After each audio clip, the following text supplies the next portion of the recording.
Bonjour à tous. Aujourd'hui, je vais parler de la sola scriptura. La sola scriptura, c'est l'argument choc qu'utilisent les catholiques pour justifier le fait que les protestants sont coupés de la tradition. Mais est-ce vraiment la réalité? Et que désigne vraiment l'écriture seule? Et quelle est l'origine de cette écriture seule? La compréhension qu'ont les catholiques de la sola scriptura reflète-t-elle la réalité de la pensée de Martin Luther sur la sola scriptura? L'écriture seule ne concerne pas un livre, mais des livres. Lorsque Luther parle de l'écriture seule, il parle d'un ensemble de livres qui se trouvent dans une bibliothèque qu'on appelle la Bible. Et ces livres ont des origines diverses, des auteurs divers, des traditions diverses qui ont fait que ces livres sont arrivés jusqu'à nous dans une bibliothèque qu'on appelle la Bible.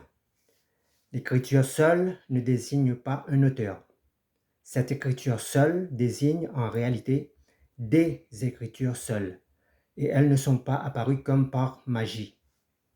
Lorsque Paul et les apôtres parlent de tradition, que ce soit par lettre ou par voie orale, ils parlent de traditions qui sont liées à l'enseignement de Christ, qui sont liées à l'évangile de Christ. Les apôtres, les églises, les traditions, les enseignements, l'évangélisation, tout cela donc pointe dans une même direction.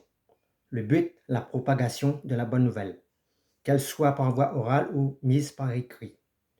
Tout comme pour Luther et les protestants, l'écriture seule désigne avant tout toutes les écritures, tous les livres qui concernent directement l'enseignement, la prédication de Jésus et de son œuvre achevée, la croix, qui concerne donc directement l'évangile de Christ.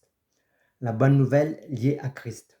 Là, les traditions qui ont permis la propagation de la bonne nouvelle et des livres antérieurs, c'est-à-dire l'Ancien Testament, jusqu'à ce qu'elle soit regroupée dans une Bible, c'est-à-dire dans une bibliothèque. Et c'est de cette tradition dont parle l'apôtre Paul et les apôtres, et aussi Martin Luther. Lorsqu'il parle de tradition, ces traditions dont parlent les apôtres et Luther sont les traditions qui sont liées aux livres qui ont été intégrés dans la Bible. Mais les catholiques veulent faire dire à la sola scriptura et à Luther des propos que ni la sola scriptura ni Luther n'ont jamais désignés.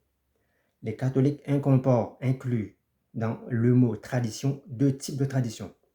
La première tradition concerne toutes les traditions qui sont liées aux livres qui se trouvent dans la Bible. Et deuxièmement, toutes les traditions extra-bibliques qui sont liées et qui sont postérieures à l'enseignement de l'évangile des apôtres. C'est-à-dire ce sont des traditions extra-bibliques liées à de nouveaux dogmes, à de nouvelles doctrines, et que Luther et la sola scriptura rejettent.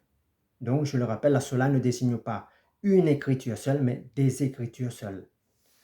Pour les catholiques, la tradition est une sorte de deuxième écriture sainte, puisqu'elle est issue de l'interprétation des écritures saintes. Mais il y a un gros problème. Ceux qui ont produit la tradition en interprétant les écritures saintes sont-ils infaillibles? Visiblement non, car si la tradition était quelque chose d'infaillible, alors il n'y aurait jamais eu de schisme entre les catholiques romains et les catholiques orthodoxes. Toutes les deux, par exemple, auraient admis comme exacte l'infaillibilité pontificale. Et ce n'est historiquement pas le cas. Voilà pour ce petit réflexion. Merci.